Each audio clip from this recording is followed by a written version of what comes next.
Hello, hello, hello, hello. How is everybody doing?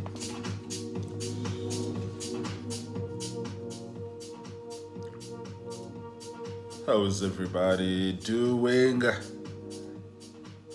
I'm still responding and reacting to the meeting at Pennsylvania Avenue, Washington, D.C., between President Donald John Trump and Matamela Cyril Ramaphosa of South Africa.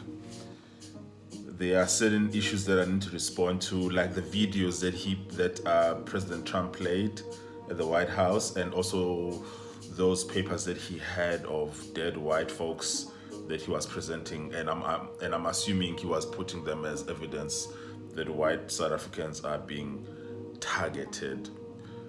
So I'm gonna react to that. Cool.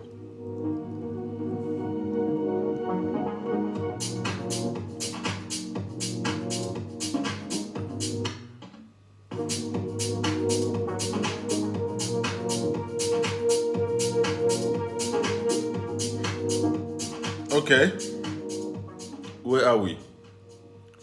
Where are we? So the videos that President Trump played were videos of opposition leader and minority leader Julius Malema of the Economic Freedom Front, who was chanting that song "Kill the Farmer, Kill the Boer" in some of his political rallies in South Africa, and it seems to me that first and foremost that President Trump seemed to imagine that Julius Malema is some government official. That's what he seemed to be assuming, and he also seemed to assume that this is the government's position. Firstly, also, I don't want to go into the details of the context of what does this song "Kill the Farmer, Kill the Boer" mean in terms of what is its meaning, because we've been talking about this song for so long, and it doesn't seem as if the people we are talking to actually really want to understand. I also made a video myself about this song a few, maybe 2 months ago, and I shared my opinions about this song. I'm gonna share the link to that video on the section of the description below. It's actually quite a sad thing when people who don't understand something have strong opinions about things that they don't understand. I remember in 2009, this is a year before the South African 2020 FIFA World Cup. There's normally that FIFA Confederations Cup that happens and is also hosted by the nation that's going to host the World Cup.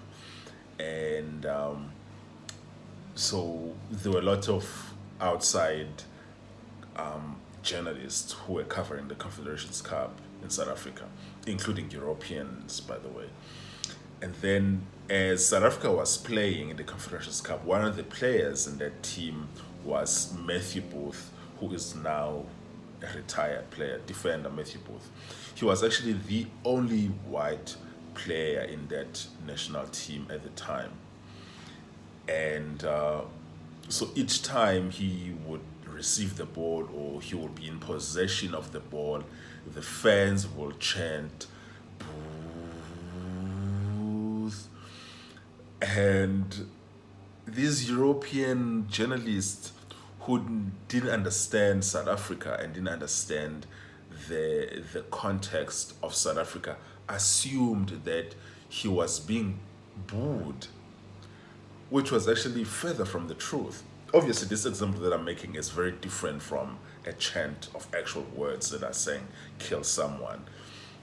But I'm just using this illustration to show what happens when someone who doesn't understand the context of an event is making judgments about something that they don't understand.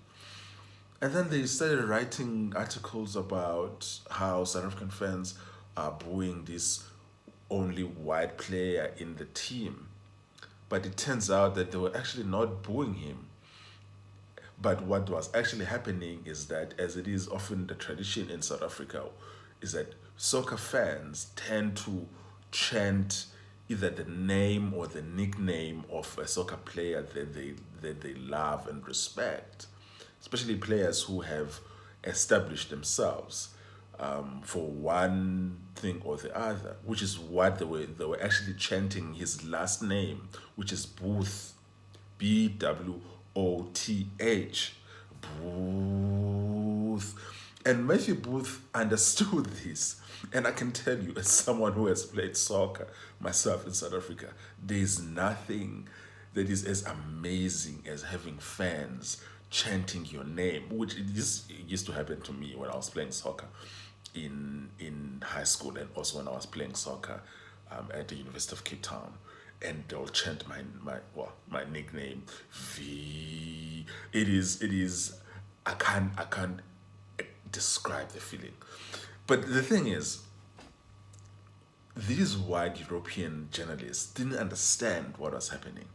They just saw an event devoid of the context of what's happening, and they concluded based on their own assumptions in terms of what's happening. It's actually the same, even though I have to admit and I have to concede that this example is very different to chance of killing, of saying kill someone, but you still need to, the principle applies that you need to understand what's happening. And these people are not even trying to understand what is happening.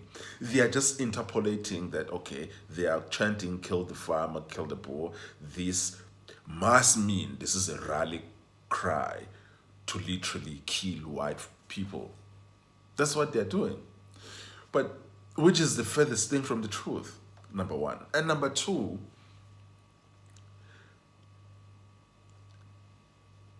even if there's a rally cry to kill white people, is that your evidence that there's white genocide in South Africa? Is that all the evidence you have?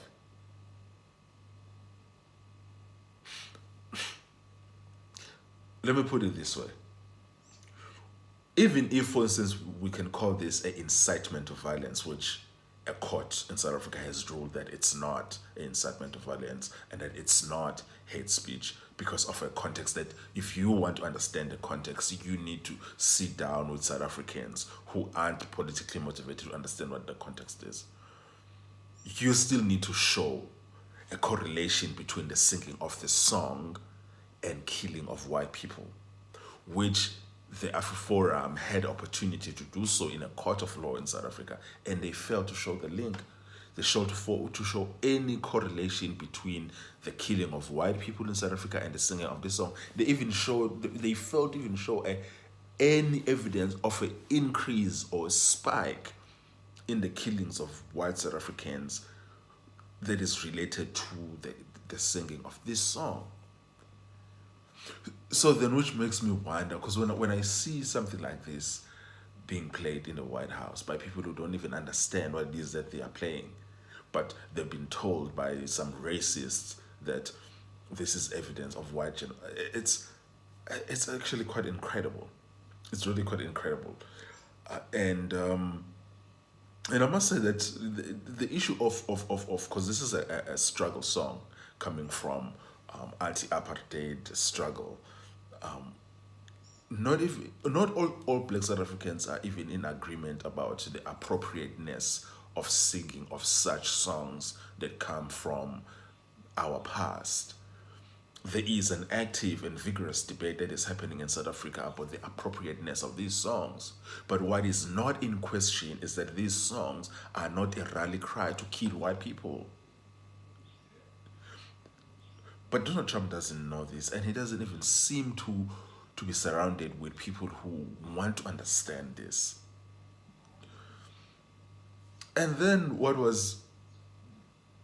when happened even further was when they were showing photos of of white people who had been killed. I'm not sure at what period were they killed. Have they been killed in the past week, or have they been killed in the past month, or have they been killed this year? And the unfortunateness about those photos is that I don't really. It doesn't matter how many of those people were that they had there. You can take all of the white people who are killed in South Africa in a given year. That would still be less than 2%, maybe 3% of all the the murder victims in South Africa. This is to say that, do you want me to produce the photos of all the black people who have been killed?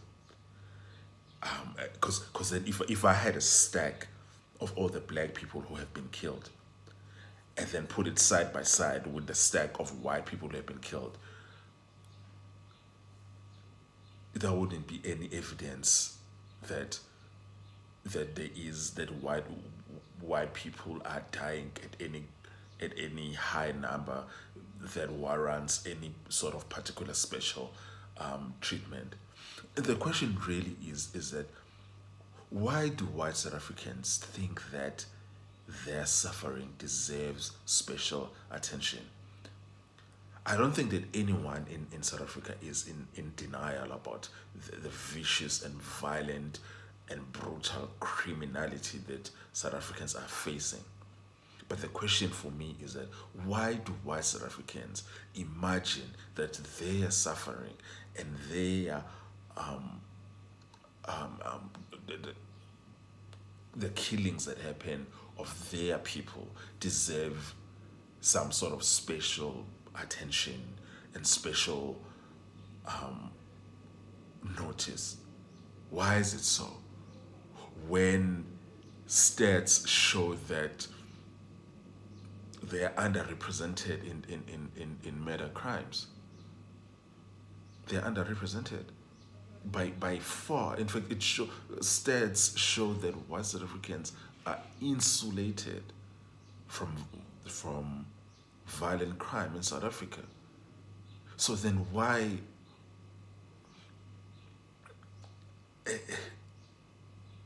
and the question for me is not even that, because these people who are giving the US government these names and pictures of white people who have been killed, I've realized that they can't be helped.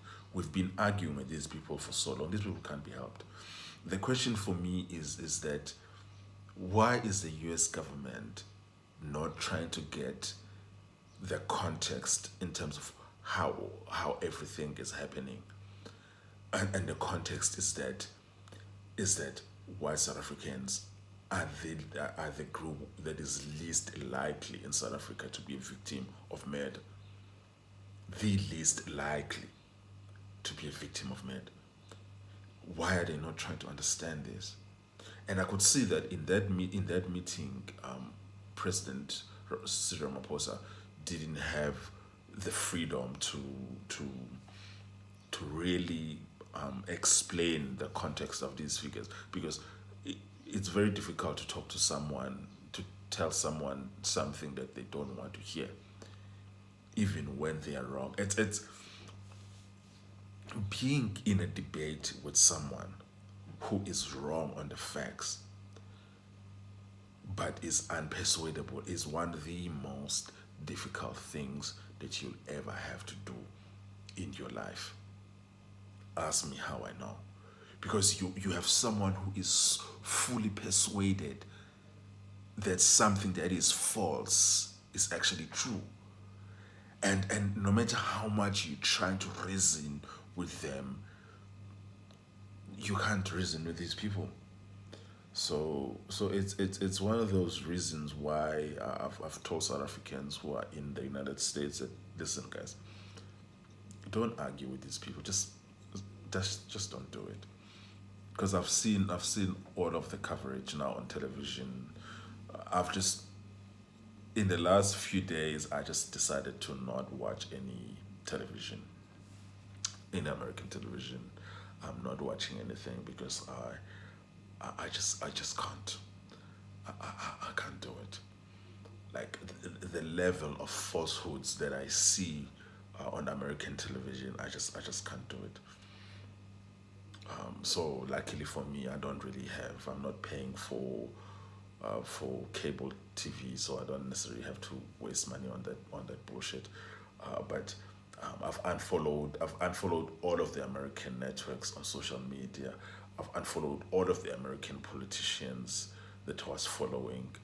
These are people that I love and respect, but because I'm just trying to protect my own peace. I've just decided to unfollow all of them. I've unfollowed Fox News. I've unfollowed every single one of conservative news networks. I wasn't following liberal news networks anyways because those ones, I have more disagreements with those ones. So the only American TV that I was watching is conservative TV.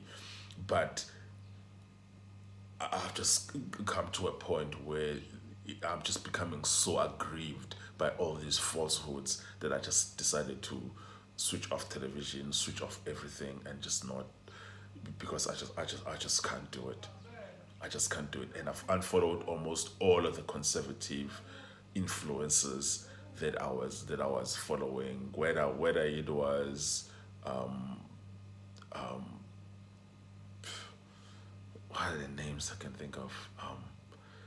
Any conservative person who's influential in the US that you can think of, I've unfollowed almost all of them, because I just can't do it.